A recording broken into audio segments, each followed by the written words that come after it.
मुझे ये कहा गया कि आप जो है डील कर लें, और अगर आप डील करते हैं, आप अपने मौक़िफ़ से पीछे हटते हैं तो आपको 2/3 दे दी जाएगी, और अगर आप नहीं हटेंगे तो सीक्रेट एक्ट के तहत आपके ऊपर मुकदमा जो है वो चलाया जाएगा। साहब बताइएगा कि आज की समाअत हुई है, अभी तक समाअत जारी भी है, क्या लगता है आपको कि पीटीआई को बल्ला मिल जाएगा कि नहीं? देखें, बहुत शुक्रिया जी, बड़ी नवाजिश, बड़ी मेहरबानी, आप लोगों ने मौका दिया। बिल्कुल जी, समाअत जारी है और हम उम्मीद रखते हैं कि सुप्रीम कोर्ट इंसाफ फराहम करेगी, इस पूरी कौम को इंसाफ फराहम करेगी। और अगर देखा जाए तो इसमें आपने देखा कि पहले भी पेशावर हाई कोर्ट ने फ़ैसला दिया, उसका सर्टिफिकेट ना अपलोड किया वेबसाइट के ऊपर और ना ही बल्ले का निशान हमें जारी किया गया। इसी तरह से जब दूसरा फ़ैसला आया है तो दूसरे फ़ैसले के अंदर भी ये कहा गया, और अब भाई आप देख लें कि 2 दिन गुजर गए हैं, अभी तक उसको ना अपलोड किया गया है सर्टिफिकेट को और ना बल्ले का निशान हमें अलॉट किया गया। आज आप देखें कि दरख्वास्तें वापस लेने का आखिरी दिन है, और आप ये भी देखें कि जब दरख्वास्तें वापस लेने का आखिरी दिन है और टिकटें हमने कल जमा करवानी है, इस वक्त तक डिसाइड ही नहीं हुआ कि हम बल्ले से इलेक्शन लड़ रहे हैं या नहीं। तो ये एक इलेक्शन के अंदर एक सोची समझी एक साजिश है, जो कि आपको पता है कि पाकिस्तान तहरीक इंसाफ इमरान खान साहब के साथ उस वक्त से की गई जब रजीम चेंज ऑपरेशन के ज़रिए खान साहब की हुकूमत हटाई गई। हुकूमत हटाने के बाद जो मुल्क की इकॉनमी का इन्होंने सत्यानाश किया, और उसके बाद आप देख लें कि आइनी तौर पर इलेक्शन जो हैं पंजाब और केपी में 90 डेज़ के अंदर नहीं हुए, बल्कि 13 महीनों के अंदर होने जा रहे हैं। और आप ये भी देखें कि वफाक में भी इसी तरह से इलेक्शन जो हैं 90 डेज़ के अंदर नहीं हुए। आज भी मैं इमरान खान साहब से मिला हूँ और उन्होंने बड़ा वाज़िया कहा है कि इंशाअल्लाह ताला आप देखेंगे कि पूरे पाकिस्तान में हमारे जितने उम्मीदवार हैं वो जीतेंगे और इनकी ज़मानतें ज़ब्त होंगी। आज उन्होंने वाज़े तौर पर ये भी कहा,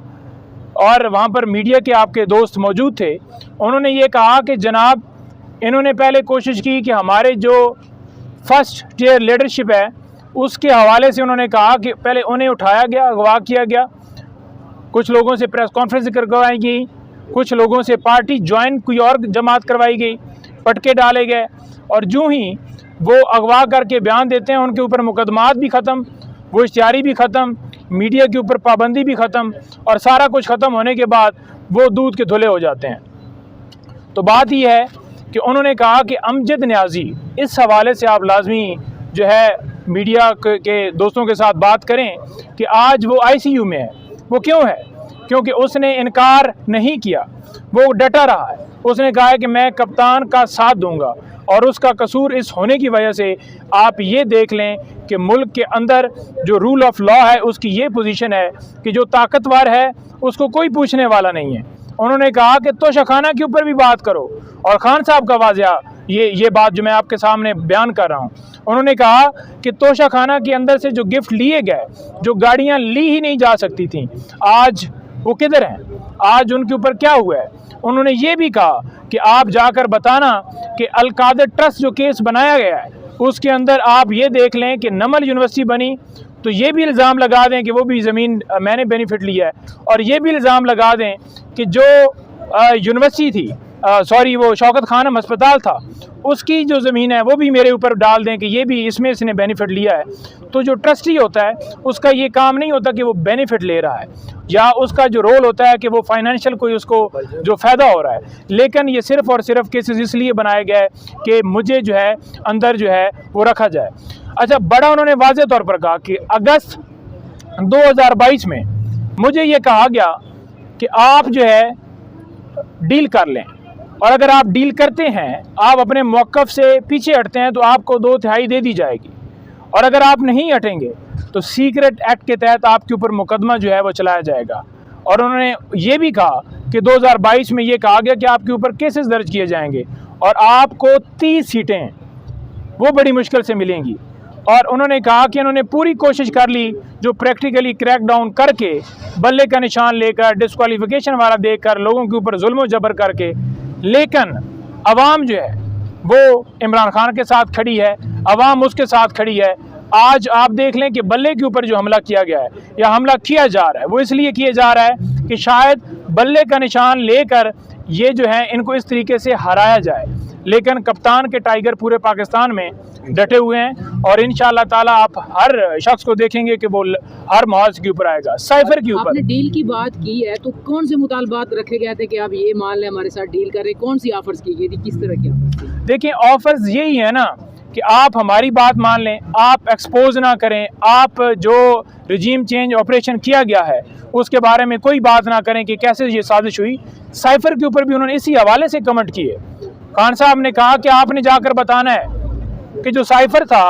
उसके बारे में सादा लफ्ज़ों में उन्होंने बात की। उन्होंने ये कहा कि जनाब ये इस मुल्क के ख़िलाफ़ साजिश हुई, ये इस कौम के ख़िलाफ़ साजिश हुई और जिन लोगों ने साजिश की,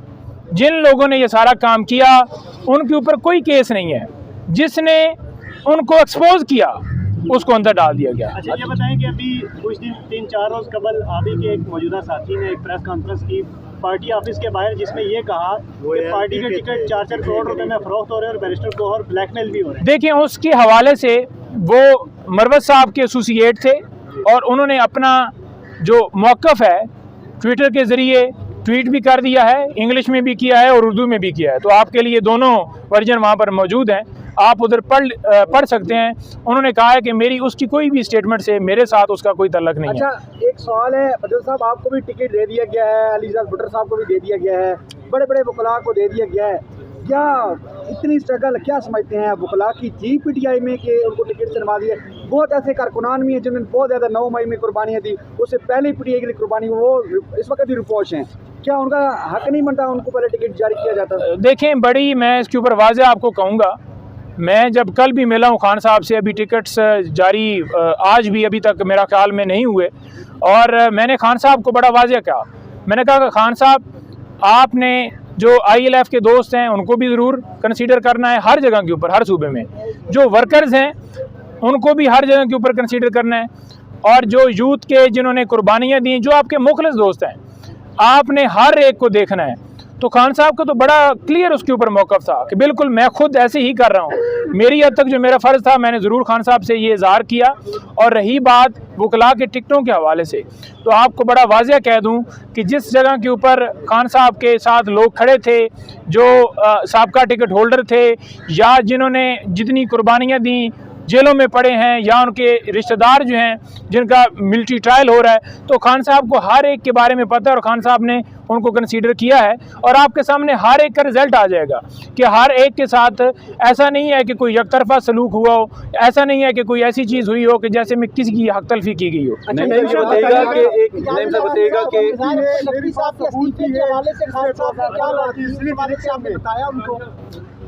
देखिए बात यह है कि नकवी साहब के इस्तीफे के हवाले से तो कल का कोई नहीं बताया गया, लेकिन उससे पहले उन्हें पता है कि उनके खिलाफ ये सारा क्यों किया गया है। और जिस जगह के ऊपर भी कोई कानून की बात करेगा, आइन की बालादस्ती की बात करेगा, तो उसके साथ मुल्क के अंदर यही हो रहा है। और बजाय ये कि पूरी कौम और हमारे जितने हमारे दोस्त अहबाब हैं, आज आप ये देख भी रहे होंगे ना, बहुत सारे लोग उनके ऊपर तनकीद कर रहे हैं, लेकिन हम सबको उनका साथ देना चाहिए कि किस प्रेशर में आकर उन्होंने इस्तीफ़ा दिया। और अगर जस्टिस जो हैं सुप्रीम कोर्ट के, उनको इस तरह से किया जाता है और उस कुर्सी के ऊपर बैठ के जहां पर उन्होंने पूरे पाकिस्तान के फैसले देने हैं, और वो इस तरह से अगर मजबूर हैं, तो आप मैं जो है हमारा क्या होगा। अच्छा, ये बताइएगा, नईम साहब बताइएगा कि अगर बल्ले से PTI को महरूम कर दिया जाता है तो PTI के पास कोई बड़ा सरप्राइज मौजूद है या किसी के साथ एफिलिएशन है, इल्हाक का भी आप सोच रहे हैं इसके बाद?